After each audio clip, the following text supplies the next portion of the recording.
আসসালামু আলাইকুম সবাইকে। আমার পরিচয়টা প্রথমেই দেখতে পারতেছো, স্ক্রিনে সেটা দেখা যাচ্ছে। তো এটা নিয়ে আমি কিছু বলতে চাচ্ছি না, যে আমাদের ক্লাসটা শুরু করি।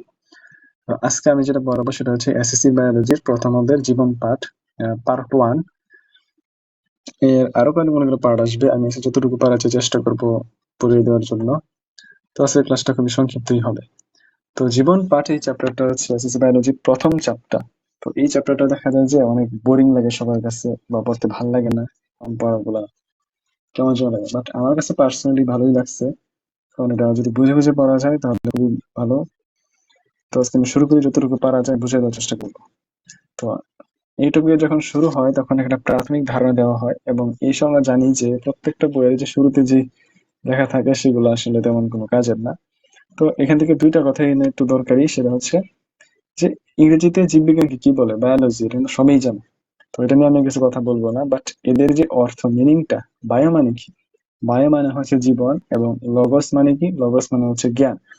তো কোন একটা শব্দের শেষে যখন তুমি দেখবা লজি লাগানো আছে, বা লগস যেটা শব্দ থেকে পাওয়া গেছে লজি, এই লজি মানে হচ্ছে বিদ্যাকে বোঝায়। যেমন আমরা সামনে পড়বো সাইটোলজি বা হিস্টোলজি বা এমব্রায়োলজি, বা যত লজি থাকবে সেটা হচ্ছে বিজ্ঞান, সেটা হচ্ছে জ্ঞান। তো বায়োস মানে জীবন, লগস মানে জ্ঞান, জীববিজ্ঞান, জীবন শব্দ হচ্ছে বিজ্ঞান। তো এটা আর বোঝানোর কিছু নাই। তো বহুদিন পর্যন্ত জীববিজ্ঞান পাঠের সুবিধার জন্য একে দুইটা শাখায় ভাগ করে নেওয়ার প্রচলন ছিল, সেটা হচ্ছে উদ্ভিদ বিজ্ঞান এবং প্রাণী বিজ্ঞান। দেখো, যখন মানুষ একটু আমি যদি একটু পিছনে যাই, তখন মানুষজনের কাছে কিন্তু এত যে বৈজ্ঞানিক যন্ত্রপাতি সেগুলো কিন্তু ছিল না। তাদের কাছে কি ছিল? তারা শুধু জাস্ট চোখ দিয়ে দেখতে পারছে, যতটুকু সেটা দিয়ে ব্যবহার করতে পারছে। তো তখন তারা দেখলো যে দুই ধরনের প্রাণীকে পাওয়া যায়, বা দুই ধরনের জীবকে তারা দেখতে পারতেছে। একটা হচ্ছে চলাফেরা করতে পারে, খাওয়া দাওয়া করতে পারে, এরকম একটা প্রাণী, এদেরকে নাম দিল হচ্ছে প্রাণী। আবার আরেক ধরনের জীব দেখতে পেলো যে চলাফেরা করতে পারে না, সবুজ হয়, সূর্য আলোর প্রয়োজন হয়, এটা তো তারা জানতো না তখন। যাকে তারা হচ্ছে চলাফেরা করতে পারে না, এবং তাদের খাওয়া দাওয়ার বাহ্যিকভাবে দেখতে মনে হয় যে তারা খাওয়া দাওয়ার দরকার হয় না, এরকম যখন দেখে তখন তাদেরকে বলা হচ্ছে উদ্ভিদ বিজ্ঞান।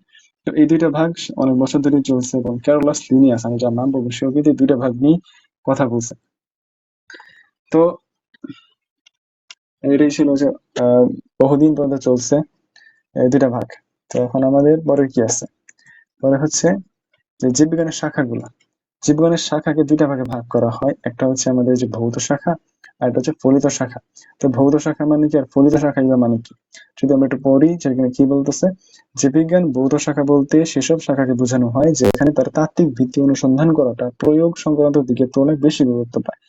আর যেখানে প্রয়োগটাই বড় সেটা হচ্ছে ফলিত শাখা। এটা কেমন? যেমন আমাদের যে মেডিকেলে আমরা যখন ফার্স্ট ইয়ার বা সেকেন্ড ইয়ারে, তখন কি পড়ানো হয়? Anatomy, physiology, biochemistry. এখানে কি পড়ানো হয়? এখানে পড়ানো হয় যে আমার অ্যানাটমিতে পড়ানো হয় যেমন আমাদের শরীরের কোথায় কোন অঙ্গটা আছে, কোন পেশিটা সেখানে আছে, কোন হাড়টা বা বোনসটা সেখানে পাওয়া যায়। এটা হচ্ছে আমাদের অ্যানাটমিতে পড়ানো হয়। আবার যখন ধরো যে আমরা যখন third year, fourth year, fifth ইয়ারে লাস্টে যখন মেডিসিন নিয়ে পড়াশোনা করবো বা সার্জারি নিয়ে পড়াশোনা করবো, তখন দেখা যায় যে আমাদের ধরো একটা অ্যাক্সিডেন্ট হয়েছে মানুষের, তখন কি হবে? তখন সে তখন যার যে হাতটা ভেঙে গেছে, তার হাড়গুলো কিভাবে জোড়া লাগাইতে হবে সেটা সম্পর্কিত যে জ্ঞান, এটা কি প্রায়োগিক না? তো ওটা হচ্ছে বলে ফলিত শাখা বলা হয়।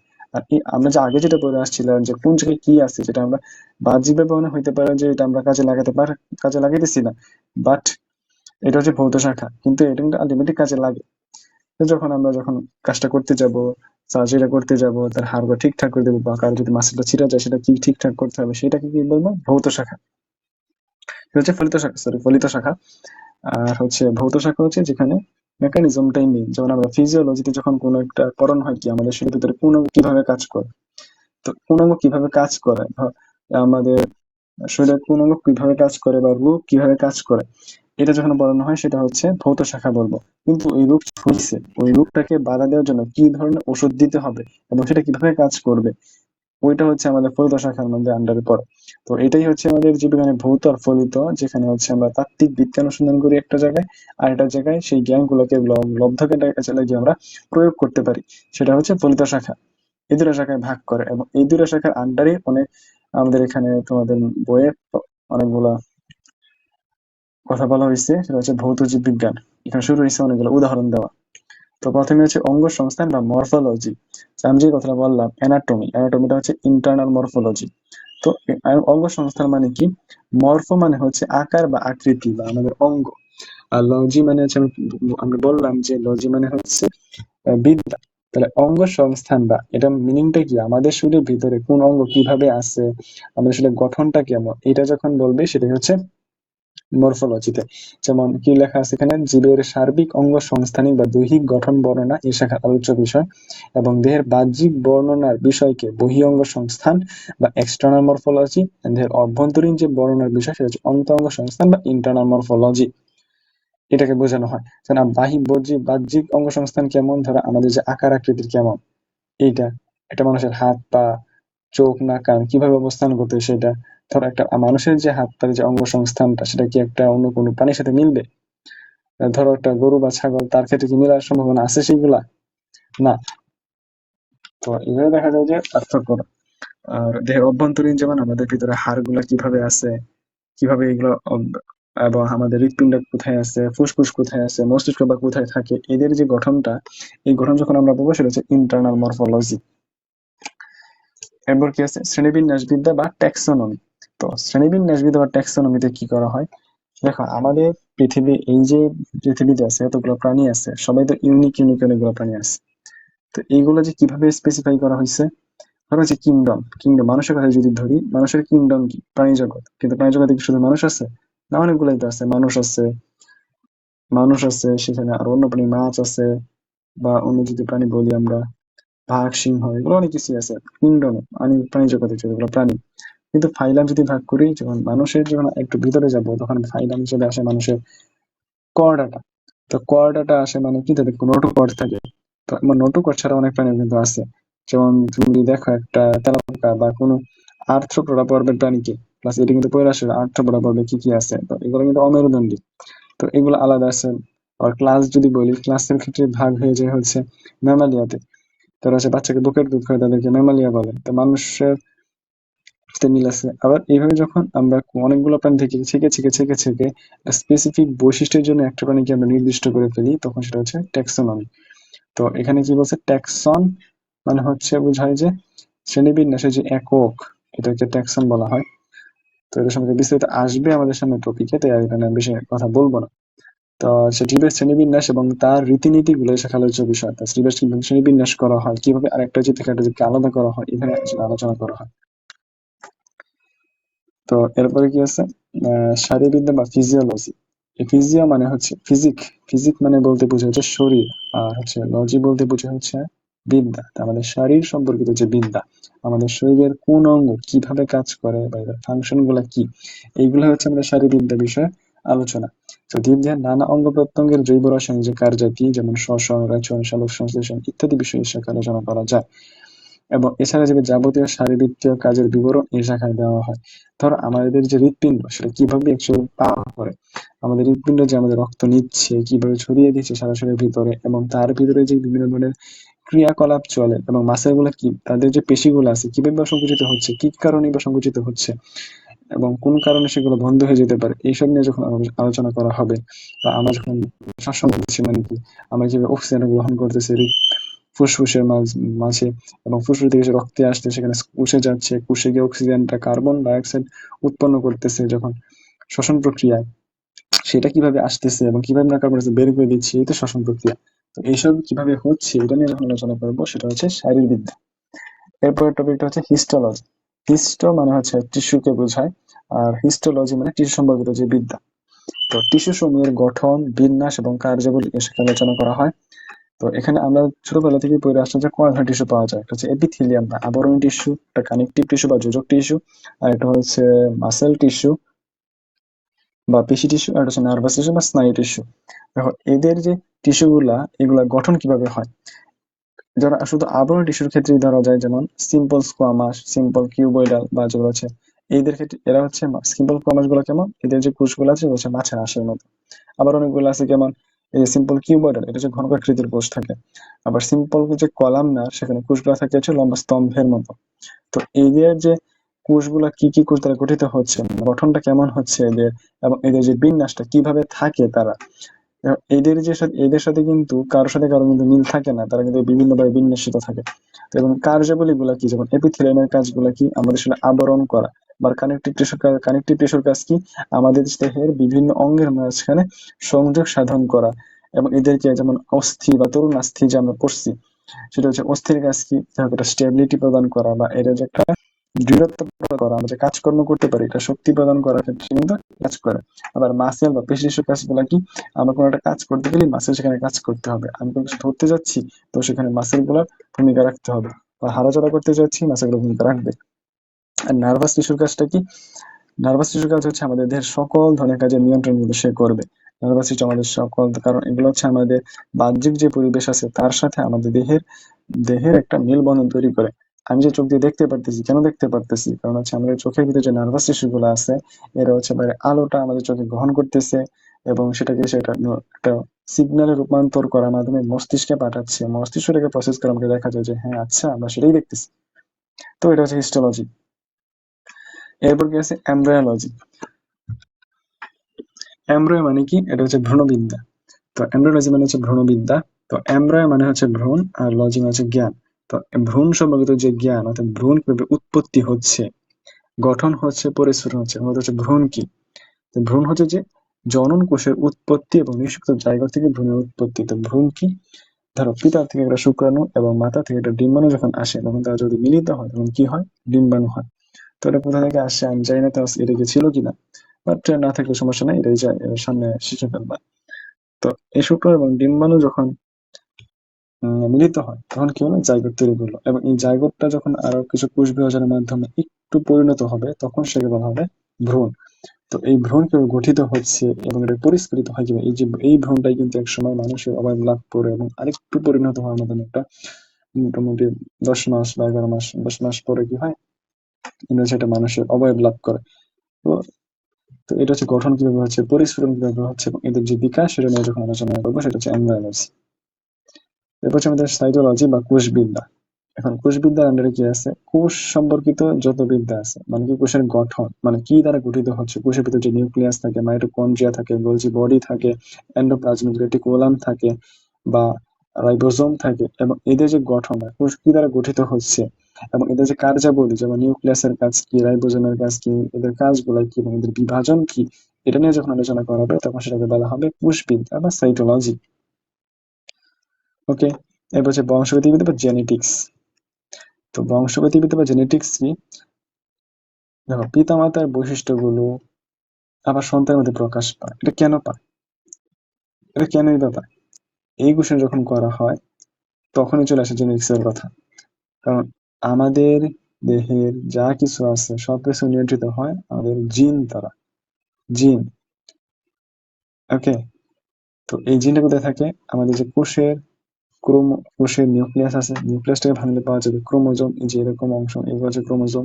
এই ক্রোমোজোম গুলোকে ভাঙলে পাওয়া যায় ডিএনএ, ডিএনএ পাওয়া যায়, এবং এই ডিএনএ এর ক্ষুদ্র ক্ষুদ্র কিছু অংশকে এরা কিছু বৈশিষ্ট্য নিয়ন্ত্রণ করে, ক্ষুদ্র ক্ষুদ্র অংশ কিছু বৈশিষ্ট্য নিয়ন্ত্রণ করে, আর অন্য এগুলোকে মানে ক্ষুদ্র ক্ষুদ্র অংশে বিভক্ত, কিছু অংশ একটা বৈশিষ্ট্য নিয়ন্ত্রণ করে, একটা অংশ আরেকটা কিছু নিয়ন্ত্রণ করে, এবং মোটামুটি সবকিছুই আমাদের বৈশিষ্ট্যগুলোকে নিয়ন্ত্রণ করে।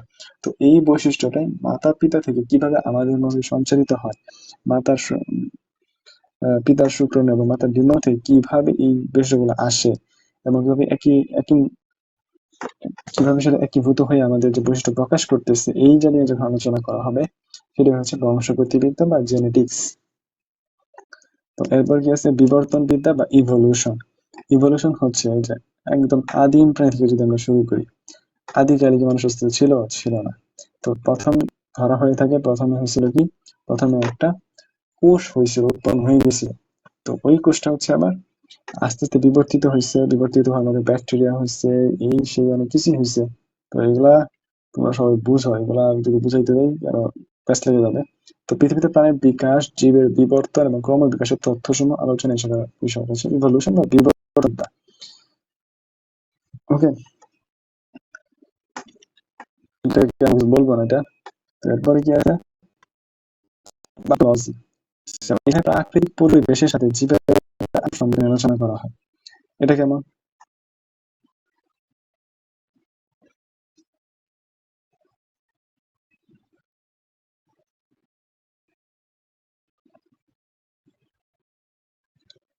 এটা কেমন? যেমন হচ্ছে প্রাকৃতিক পরিবেশের সাথে জীবের আন্তঃসম্পর্ক।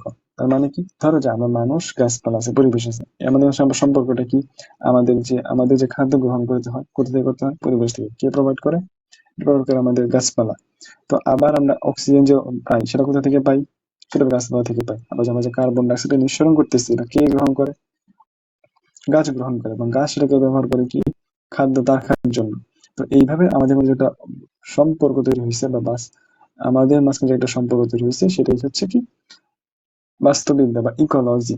এবং এটার মধ্যে আন্ডারে থাকতে হচ্ছে আমাদের পরিবেশের কি কি ভূমিকা আছে, পরিবেশ যদি বিরূপ প্রতিক্রিয়া করে তাহলে আমাদের উপর কি প্রভাব ফেলে, এইগুলা। এগুলো হচ্ছে আমাদের বাস্তুবিদ্যা বা ইকোলজি। এবার থাকবে হচ্ছে এন্ডোক্রাইনোলজি। এন্ডোক্রাইন এন্ডোক্রাইন বলতেই আসলে বোঝায় যে হচ্ছে হরমোন যেখানে রিলেটেড সেখানে এন্ডোক্রাইন থাকে। এটাই, এটা সামনে গিয়ে শিখবা যে এন্ডো মানে হচ্ছে ভেতরে, ক্রাইন মানে হচ্ছে ক্ষরণ। তাহলে আমাদের শরীরের ভেতরে কিছু জায়গা আছে যেখানে কিছু কোষগুচ্ছ আছে যেগুলা কিছু পদার্থ ক্ষরণ করে। এটা এনজাইম না। এনজাইম ছাড়া অন্য কিছু, যেটা যেটা হচ্ছে, এবং এটা হচ্ছে নালীর মাধ্যমে তারা কোনো জায়গায় নির্দিষ্ট জায়গায় যায় না, বরং রক্তের মাধ্যমে ছড়িয়ে যায়, তখন সেটাকে বলা হয় হরমোন। তো এই হরমোনটাকে যখন আলোচনা করা হয়, সেটা হচ্ছে এন্ডোক্রাইনোলজি। যেমন আমাদের পিটুইটারি গ্রন্থি আছে, হাইপোথ্যালামাস আছে, থাইরয়েড গ্ল্যান্ড আছে, প্যারাথাইরয়েড গ্ল্যান্ড আছে, বোন, আচ্ছা, ওভারি আছে, টেস্টিস আছে, প্যানক্রিয়া এন্ড অ্যাড্রিনাল গ্ল্যান্ডস।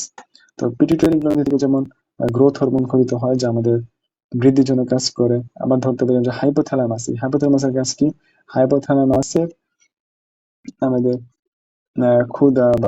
ক্ষুধা নিয়ন্ত্রণ করে, বা আমরা বলতে পারি এটা আরেকটা কাজ হচ্ছে যে, এটা যে মেইন ফাংশন সেটা হচ্ছে আহ, কি করে?